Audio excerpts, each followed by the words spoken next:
Doctor గారు, మన ప్రతి బులెటిన్లోనూ సామాజిక పురోభివృద్ధికి, మానవ కళ్యాణానికి తోడ్పడిన ఒక ప్రముఖ మహనీయుని గురించి చెప్పుకుంటున్నాం కదా. ఈరోజు ఎవరి గురించి చెప్తున్నారు? లక్ష్మి, దైవ నమ్మిక కాదు, విజ్ఞానం శాస్త్రం ద్వారానే నిజాన్ని తెలుసుకుంటాం.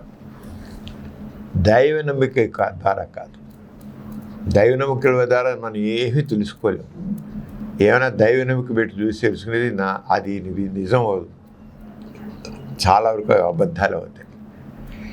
విజ్ఞాన శాస్త్ర ద్వారానే నిజాన్ని తెలుసుకుంటాం. ఆయన చాటి చెప్పినటువంటి గొప్ప సైంటిస్టు, ప్రపంచ ప్రఖ్యాత కాస్మాలజీ మరి బ్లాక్ హోల్స్ పైన విశేష పరిశోధన చేసినటువంటి స్టీఫెన్ హాకింగ్ గురించి మనం విషయం ఇవాళ తెలుసుకున్నాం. ఆయన స్టీఫెన్ హాకింగ్ అనే గొప్ప సైంటిస్ట్ గురించి ఇవాళ తెలుసుకున్నాం. ఆయన ఇంకా ఏం చెప్పాడు, ఏ నినాదం ఇచ్చాడు, ఒక నినాదం మాట చెప్పాడు. సైన్స్ నేర్చుకోండి, మానవ అభివృద్ధికి సైన్సే కేంద్రం. సైన్స్ నేర్చుకోండి, మానవ అభివృద్ధికి సైన్సే కేంద్రం. మనిషి అభివృద్ధి చెందాలంటే సైన్సే కేంద్రం. సైంటిస్ట్ కదా, అంటే ప్రతి ఒక్కళ్ళు సైన్స్ నేర్చుకోండి, సైన్స్ నేర్చుకోండి అంతగా సైన్స్ కొని తెలుసుకోండి. మన అభివృద్ధి చెందాలంటే సైన్సే కావాలి. ఈ సమాజానికి ముందు నడిపేది ఏంటంటే సైన్సే. కరెక్టు. 19వ శతాబ్దం వరకు సైన్స్ పెద్ద డెవలప్ కాలేదు. డెవలప్ కాకపోతే ఏముంది, మనం ఆది మానవులాగానే ఉన్నాం. ఈ గత 1-2 శతాబ్దాలుగా సైన్స్ డెవలప్ అయింది. రైళ్ళు వచ్చాయి, విమానాలు వచ్చాయి, కార్లు వచ్చాయి, బళ్ళు వచ్చాయి. అంతవరకు ఉంది ఒంటెద్దు బండ్లు, గుర్రాలు, గాడిదలు, ఇవే మన పేరెంట్స్. ఇప్పుడు విమానాలు, పెద్ద ఎక్కడి నుంచి వచ్చింది అంత మానవ సౌఖ్యం ఎక్కడి నుంచి వచ్చింది? సైన్స్. ఇదివరకు ఏం పెట్టుకున్నాం? లాంతర్లు, లేతే ఆవుల దీపాలు. ఒక శతాబ్దం వరకు, ఒక అర్ధ శతాబ్దం వరకు ఆముద దీపాలు మామూలు కిరసనాల దీపాలే. ఒక అర్ధ శతాబ్దం వరకు లాంతర్లే వాడేమో. లాంతర్లు శతాబ్దం కింద వరకు ఏమన్నా ఏం లేవు. ఎక్కడో కొద్దిగా ఉంటే కొద్ది ముందు కొన్ని శతాబ్దం బట్టి. ఈ అభివృద్ధి అంతా ఎక్కడ వచ్చింది? సైన్స్ ద్వారా వచ్చింది. అందుకనే స్టీఫెన్ హాకింగ్ చెప్పింది ఏంటి? దైవ నమ్మిక కాదు, విజ్ఞాన శాస్త్రాన్ని నిజాన్ని తెలుసుకుందాం. సమాజాన్ని మేలుకొల్పాడు ఆయన. ఈ స్టీఫెన్ హాకింగ్ ఎప్పుడు పుట్టారు? 1942లో పుట్టారు. ఈ మోడర్న్ సైంటిస్ట్ అన్నమాట. 2018లో మరణించారు ఆయన. ఇటీవల కాలంలోనే 1942 పుట్టి 2018లో మరణించాడు ఆయన. ఆయన కాస్మాలజీ అంటే ఖగోళ శాస్త్రం దాంట్లో చాలా ప్రఖ్యాతి. ఒక న్యూ కాన్సెప్ట్స్ తీసుకొచ్చాడు. అలాగే బ్లాక్ హోల్స్ మీద ఆయన చేసిన ప్రయోగాలు ఇంకా ఎదురులేనివైతే. ఆయన యూనివర్సిటీ ఆఫ్ ఆక్స్ఫర్డ్, కేంబ్రిడ్జ్లో చదువుకున్నారు. ఆయన ప్రత్యేకత అంటే విశ్వ నిర్మాణం, ఈ ప్రపంచం ఎలాగా ప్రారంభమైంది, ఎలా ఉంది, ఎలా వచ్చింది, ఈ విశ్వం నిర్మాణం ఏంటి, అసలు ఎలా వచ్చింది విశ్వం, ఈ విశ్వం ఎలా నిర్మాణం, ప్రతివాడు దేవుడు పుట్టించాడంటారు. ఒకటే ఆన్సర్, ఆస్తికుడు దేవుడు పుట్టించాడు, దేవుడు సృష్టించాడు. దేవుడు సృష్టించాడు. ఇన్ని దశాబ్దాలుగా, ఇన్ని యుగాలుగా, ఇన్ని యుగాలుగా దేవుడు దీన్ని సృష్టించాడు, విశ్వాన్ని సృష్టించాడు. ఈ ఆస్తికత కానీ చెప్పింది ఏంటి?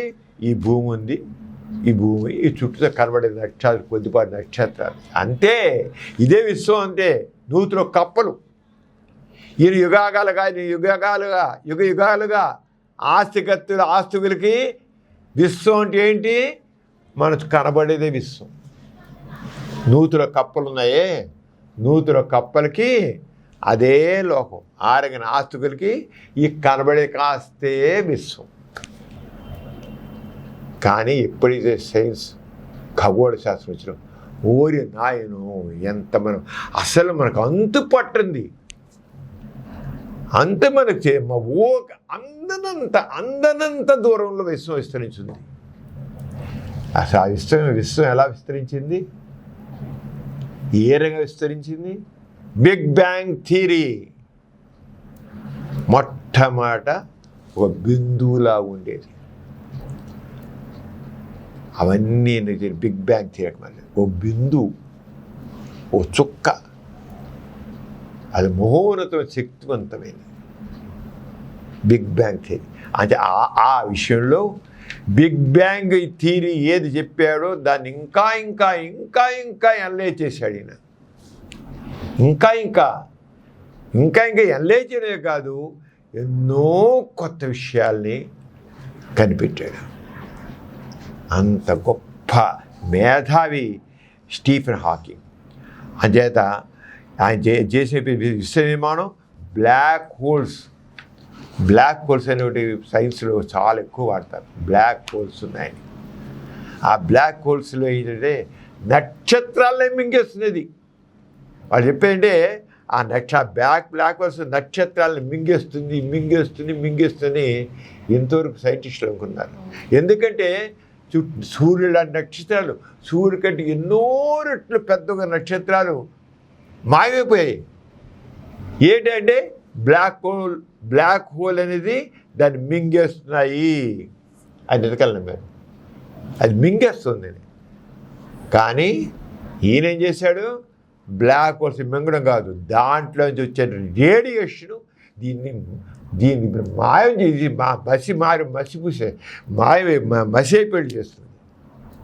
దాంట్లోంచి బ్లాక్ హోల్స్ వచ్చే అతివేడి ఈ నక్షత్రాల్ని అసలే నక్షత్రం పెద్ద అగ్నిగోళాన్ని మరింత దాన్ని మసి చేసి పేరుస్తుంది. అలాగే థియరీ అంతా యాక్సెప్టెడ్ థియరీస్ అయినారు. బ్లాక్ హోల్స్ థియరీ దీన్ని అందరూ ఇంతవరకు మింగడం కాదు, అది కక్కుతోంది అని చెప్పాడు. మింగడం కాదు, కక్కుతోంది. దేన్ని? ఒక రేడియేషన్ కక్కుతుంది. దాంతో నక్షత్రాలు ఒకదాన్ని అది మింగేస్తుంది. అని బ్లాక్ హోల్స్ గురించి చేశాడు మేడం. అంచేత ఆయనకి అంత ఆరంగా రెండు ప్రత్యేకమైనవి ఆయన దాని గురించి స్టీఫెన్ హాకింగ్ చెప్పాలంటే రెండు సిద్ధాంతాలు. ఒకటి విశ్వ నిర్మాణం, రెండోది బ్లాక్ హోల్. విశ్వ సృష్టి, బ్లాక్ హోల్స్. ఆయన కానీ ఇంత గొప్ప సైంటిస్ట్కి మనం ఏ గొప్ప వ్యక్తి చెప్తామో ఆయన 21 ఏళ్ళకి ఆయన ఫిజికల్ హ్యాండిక్యాప్ అయిపోయాడు.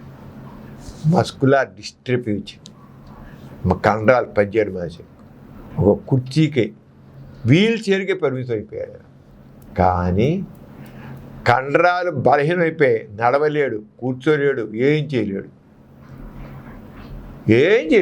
కంప్లీట్. కానీ మెదడు మాత్రం ఎంతో గొప్పగా పనిచేసింది అతనికి. ఆయన కనిపెట్టిన సిద్ధాంతాలను కూడా కేవలం ఈ కాస్త దాని నుంచి కనిపెట్టాడు. ఈ కాస్త నుంచి ఇదే లేదు, కిందంతా వెళ్ళిపోయి అంతా కంప్లీట్ పరిణామం పోయింది. మనం డిజేబుల్ అనుకుంటే ఇంకేం చేయడం, ఇంకా అయిపోయిన బతుకుంటాం. ఆయన అంత కుర్చీకి పరిమితమైపోయిన ఆయన పరిశోధనలు మాత్రం ఏమాత్రం ఆపలేదు. గొప్ప గొప్ప ఆవిష్కరణలు చేశాడు. That is greatness of Stephen Hawking. ఆయన పెద్ద పుస్తకం రాసిన ప్రసిద్ధ పుస్తకం ఏంటంటే a brief history of time. 1988లో a brief history of time అనే పుస్తకం చాలా పాపులర్ రాసిందనమాట. ఆయన వీల్ చైర్లోనే ఉంచే ప్రపంచాన్ని ఆశ్చర్యపరిచే పరిశోధన చేశాడు. ప్రపంచాన్ని అసలు సైంటిస్టులను ఆశ్చర్యపరిచాడని చెప్పారు. ఆయన శాస్త్రం బ్లాక్ హోల్స్ అన్ని మింగేసి చెప్పుకున్నాం కదా, కాదు అది అలా కాదు, ముందు అనిపించారు. కానీ హాకింగ్ చెప్పారు అది మింగడం కాదు, అమితంగా రేడియేషన్ విడుదల చేస్తాయి. మనం ముందే చెప్పుకున్నాం. మనం మింగడం లేదు, రేడియేషన్ చేస్తాయి. దీని హాకింగ్ రేడియేషన్ అంటారు. వాటిని ఇచ్చే రేడియేషన్ని హాకింగ్ రేడియేషన్. విశ్వం ఆరంభం ఉంది, విశ్వం ఒకే ఒక పాయింట్ నుంచి ప్రారంభమైంది చెప్పారు, బిగ్ బ్యాంగ్ థియరీ. దాన్ని ఇంకా బలపరిచి ఎలా అవుతుందో ఇంకా ఇంకా ఇంకా ఇంకా ఇంకా ఇంకా విడిచి చెప్పాడు. విశ్వం ఇంకా ఎలా పెడుతుంది అనేది బిగ్ బ్యాంగ్ థియరీని ఇంకా ఎంత ఉంది ఇంకా ఎక్స్ప్లెయిన్ చేశాడు. టైం గురించి, టైం అంటే ఏమిటి, అది ఎలా పనిచేస్తుంది, ఇలాంటి విషయాలన్నీ కూడా ఆయన తెలిసాడు. వీటి లోతైన పరిశోధన చేశాడు. దేవుడు మతం పైన ఆయన అభిప్రాయం అంటే, హాకింగ్ దేవుడిని నమ్మేవాడా? స్టీఫెన్ హాకింగ్ నమ్మలేదు, ఇది థీస్ట్. ఆయన ఏమాత్రం రాజీపడలా, దేవుడు లేడు, స్పష్టంగా చెప్పారు సార్, దేవుడు లేడు. అసలు విశ్వం పని చేయడానికి అసలు దేవుడు అసలు ఏంటి, మీరు దేవుడు అంటారు, అసలు దేవుడే లేడు. అసలు దేవుడు ఏం చేస్తున్నాడు చెప్పండి? విశ్వం తన పని చేసుకెళ్ళిపోతుంది, విశ్వం సూత్రాలు తన పని చేసుకెళ్ళిపోతున్నాయి, ప్రకృతి నియమం చేసుకెళ్ళిపోతున్నాయి. ఇంకేంటి దేవుడు అక్కడ చేసేది? అక్కడ దేవుడే అసలు లేవు. దేవుడితో పనే లేకుండా విశ్వం నడిచిపోతుంది, దేవుడితో పని లేకుండా విశ్వం నడిచిపోతుంది. అసలు దేవుడు అన్నాడు ఎక్కడా లేడు, లేనివాడికి దేవుడు అంటారండి మీరు. అసలు దేవుడితో పని లేదే మాకు, విశ్వం పని చేయడం దేవుడు అవసరం లేదు, దేవుడు లేడు అని చెప్పారు సార్. ప్రకృతి నియమాలే విశ్వాన్ని నడిపిస్తున్నాయి, దేవుడు కాదని నెక్కది చెప్పాడు. ప్రకృతి నియమాలే విశ్వాన్ని నడిపిస్తున్నాయి, దేవుడు కాదు, దేవుడితో పని లేదు, మీ అజ్ఞానమే దేవుడు అని చెప్పాడు. మీ అజ్ఞానం దేవుడు చెప్పాడు. ఆయన అంటాడు, because there is a law such a gravity the universe can and will create itself from nothing.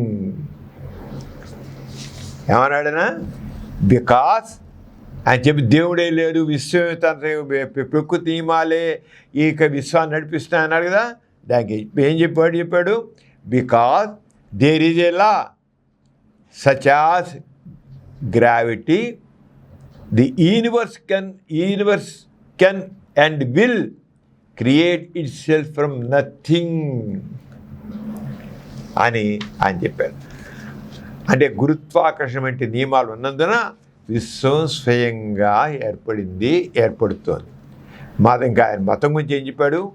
మతం కేవలం నమ్మకం మీద ఏర్పడింది. నమ్మకాలు ఊరికే ఊహించి ఊహలు కథలు అబద్ధాల మీద మతం అన్నమాట. సైన్స్ మాత్రం ఎవిడెన్స్ మీద ఆధారపడి ఉంటుంది. అంతే సైన్స్ చెప్పేదంతా కూడా ఎవిడెన్స్, సాక్ష్యం మీద. నువ్వేదైనా అడుగు, మతం ఉందనుకో, ఏమిటి దేవుడు సృష్టించాడు, లేదు దేవుడు ఇలా చేస్తున్నాడు, దేవుడు నడుపుతున్నాడు, సాక్ష్యం ఏం లేదు. అలాగే సైన్స్ నీకు ఎవిడెన్స్ చూపిస్తుంది, సాక్ష్యంగా చూపిస్తుంది. సైన్స్ నిజానికి దగ్గరగా ఉంటుంది. మతం ప్రశ్నించకుండా నమ్మమంటుంది, సైన్స్ ప్రశ్నించమంటుంది. సైన్స్ నమ్మకుండా ప్రశ్నించకుండా నమ్మంటుంది.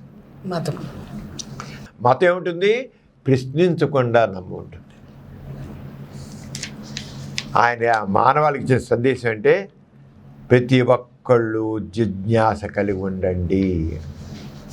జిజ్ఞాస తెలుసుకోవాలని ఆ కుతూహలాన్ని కలిగి ఉండండి, జిజ్ఞాస కలిగి ఉండండి. ఎప్పుడు ఆలోచిస్తుండండి, విశ్వాన్ని అర్థం చేసుకొని ప్రయత్నం చేయండి. Look up at the stars, not down at your feet. Look at the stars, not down at your feet. ఎప్పుడు పైనే చూస్తుండు, అర్థం చేసుకుని ప్రయత్నం చేస్తుండు. కింద ఏడో తలకాయ ఉంచుకుని అలా తల ఉంచుకుని తల ఉంచుకుని ఉండేదేవాడు చేతగానివాడు, చెవట. జ్ఞానం గలవాడు ఇలా ఆలోచిస్తాడు. ఎప్పుడైనా నువ్వు ఆలోచిస్తాడంటే ఇలా ఆలోచిస్తావు. ఆలోచలేడు, తలకేయాలాడేస్తాడు. అందుకని ఏమన్నాడైనా, look up at the stars, not down at your feet.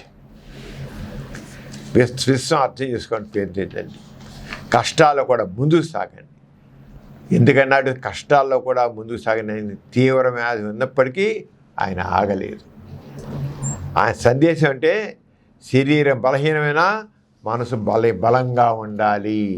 మనం ఎందుకంటే చాలామంది నేనేం చేయలేను, నా చేత కాదు, నేను ఏదో ఇలా అంటారు కదా.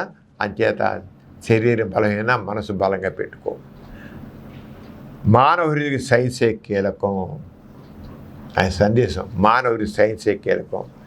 మానవత్వం ముఖ్యం. టెక్నాలజీ వాడు మనిషి విలువలు కూడా అవసరం. కేవలం టెక్నాలజీ విలువలు, మానవీయ విలువలు కూడా కావాలి. ఆయన చివరికి ఏంటంటే మనిషిని మరిచి సైన్స్ ముందుకు వెళ్ళిపోతే, మానవత్వాన్ని మరిచి మనిషి ముందుకు వెళ్ళిపోతే ఎంతో నష్టం. ఆర్టిఫిషియల్ ఇంటెలిజెన్స్ చాలా వండర్స్ చేయొచ్చు, కానీ నువ్వు హ్యూమన్ వాల్యూస్ మర్చిపోతే దానివల్ల ఎంతో నష్టం ఉంటుంది. సైన్స్ హ్యూమన్ వాల్యూస్ మర్చిపోవడం వీలు లేదు ఆయన స్పష్టం చెప్పాడు. అటు వీటి వల్ల ప్రమాదం అని చెప్పించాడు.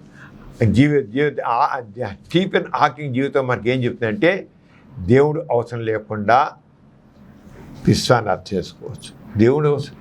దేవుడు ఎక్కడ లేడు అసలు. అది శాస్త్రం ద్వారా నిజం తెలుసుకోవచ్చు. కష్టాలు ఉన్న మనిషికి ఎదగాడు.